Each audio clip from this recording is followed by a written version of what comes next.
ፊታውራሪ ቅዱስ ጊዮርጊስ በጦርነት ላይ ኃይለ ማርያምን አጼ ምኒልክን በመርዳት ያደረገው ተአምር ይህ ነው። እንኳን ለዚህ ታላቅ በዓል በሰላም አደረሳችሁ። ይህ በዓል ለኛ ለኦርቶዶክስ ተዋሕዶ ሃይማኖትና ለአፍሪካውያን በሙሉ የድል በዓላችን ነው።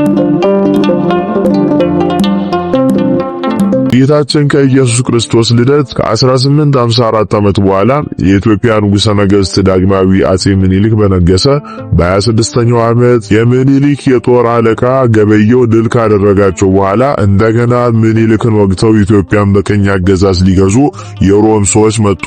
ከዚያም በኋላ የኢትዮጵያ ንጉሠ ነገሥት ዳግማዊ አጼ ምኒልክ ሀገሬ ኢትዮጵያን ወዳሉ የሚል ኢትዮጵያዊ ሁሉ በአስቸኳይ ይነሳ፣ መስቀለ ሞቱንም ተሸክሞ ይከተለኝ፣ እግዚአብሔር የወሰነልንን የባህር ወሰን አልፎ ሀገር የሚያጠፋ ሃይማኖት የሚለውጥ ጠላት መጥቷልና ሲል አዋጅ አስነገረ። ዳግመኛም በፈረሶቻቸው መቃብር ላይ በጦራቸው በጋሻቸው ላይ የመስቀል ምልክት እንዲያደርጉ ወታደሮቹን አዘዛቸው። መስቀል ጠላት ድል አድራጊ እንደሆነ አስቀድሞ ያውቅ ነበርና። ከዚያም ተነስቶ ወደ ትግራይ ክፍለ ሀገር ዘመተና ከትግራይ አውራጃዎች አንዷ የምትሆን አድዋ ከምትባል ሀገር ደረሰ። የኃይለ ማርያም አጼ ምኒልክ ሚስት ወለተ ሚካኤል ወይም እቴጌ ጣይቱ በንጉሱ ትእዛዝ ታቦተ ቅዱስ ጊዮርጊስን አስይዛ ከሊቀ ጳጳሱ ከአባ ማቴዎስ እንዲሁም ከቀሳውስቱ ከመነኮሳቱ ጭምር ከንጉሱ ጋር ወደ ጦርነት ተጓዘች። በዚያንም ጊዜ የአክሱም ጽዮን መነኮሳትና ካህናት የእመቤታችንን ስዕል ይዘው ወደ ንጉሱ ወደ ምኒልክ መጥተው ከሊቀ ጳጳሱ ከነ አቡነ ማቴዎስ ጋር ተቀላቀሉ። ከዚያም ሌሊቱን ሙሉ ጸሎተ ምህላ ሲያደርሱ አደሩ። ቅዳሜ ማታ ለእሑድ አጥቢያ ይሄውም የካቲት 22 ቀን ነው። ከዚያም ሌሊቱን ሙሉ ጸሎተ ምህላ ሲያደርሱ አደሩ። ቅዳሜ ማታ ለእሑድ አጥቢያ ይሄውም የካቲት 22 ቀን ነው። ንጉሱ ኃይለ ማርያም አጼ ምኒልክም የጦር ልብሱን ለብሶ ከሰራዊቱ ጋር ወደ ጦር ግንባር ሄደ።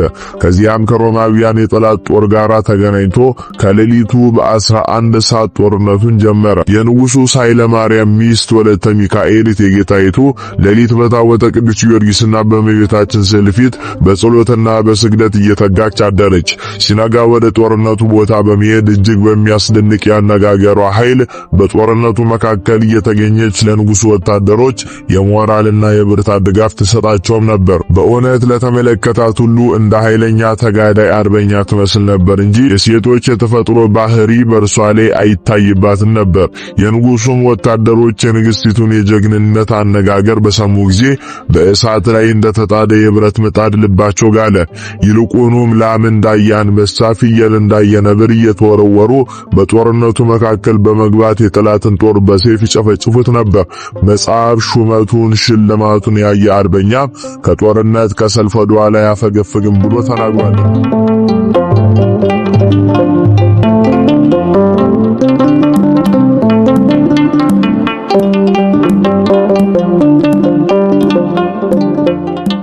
በዚያንም ጊዜ ንጉሱ ኃይለ ማርያም ወይም ምኒልክ በጦርነቱ መካከል ሳለ ሊቀ ጳጳሱ አቡነ ማቴዎስ እንዲሁም የአክሱም መነኮሳት ሌሎቹም ካህናት በሙሉ ታቦተ ቅዱስ ጊዮርጊስና ስለ ማርያምን ይዘው ከንጉሱ በስተኋላ በጀግንነት ቆመው ጸሎተ ምህላን ያደርሱ ነበር።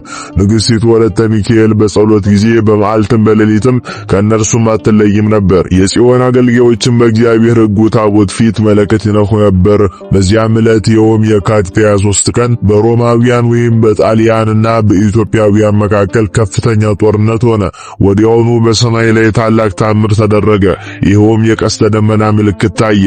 ከዚያም ቀስተ ደመና ውስጥ መልኩ አረንጓዴ የሚመስል ጢስ ይወጣ ነበር። ከዚያም ጢስ ውስጥ እንደ ክረምት ነጎድጓድ ያለ ድምጽ ተሰማ።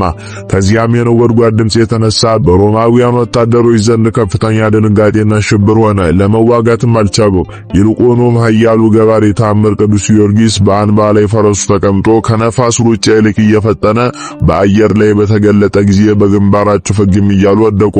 የኢትዮጵያ ሕዝብ አምላካቸው ሊራዳቸው መጣ። እንግዲህ ማን ያድነናል አሉ። ምድር ጠበበቻቸው። በዚያንም ጊዜ የኢትዮጵያ ሰራዊት የሮም የጦር ሰራዊትን ፈጇቸው።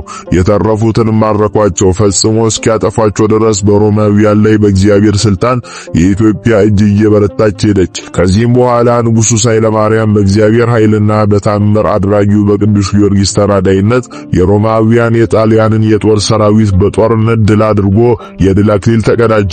ስለዚህም በዳዊት የምስጋና ቃል የድል ዘውድ ያቀዳጀኝን እግዚአብሔርን ባለ ዘመኔ ሁሉ አመሰግነዋለሁ፣ ለፈጣሪ እዘምራለሁ አለ።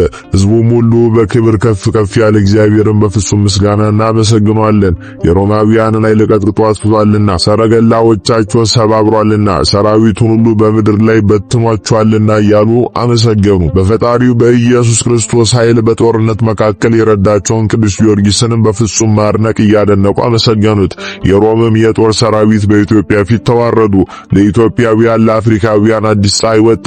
ዳግመኛም በኢትዮጵያ ላይ እጃቸውን ከፍ ከፍ አላደረጉም። በምኒልክ ዘመነ መንግስት ኢትዮጵያ ከጦርነት ለ40 ዓመት ያህል አረፈች። የኢትዮጵያ ንጉሠ ነገሥት ምኒልክም ከአድዋ ጦርነት ከተመለሰ በኋላ አዲስ አበባ በምትባለው ከተማ መካከል በቅዱስ ጊዮርጊስ ስም የተዋበች ቤተክርስቲያንን አሰራ። ስሟንም ገነተ ጽጌ ብሎ ሰየማት።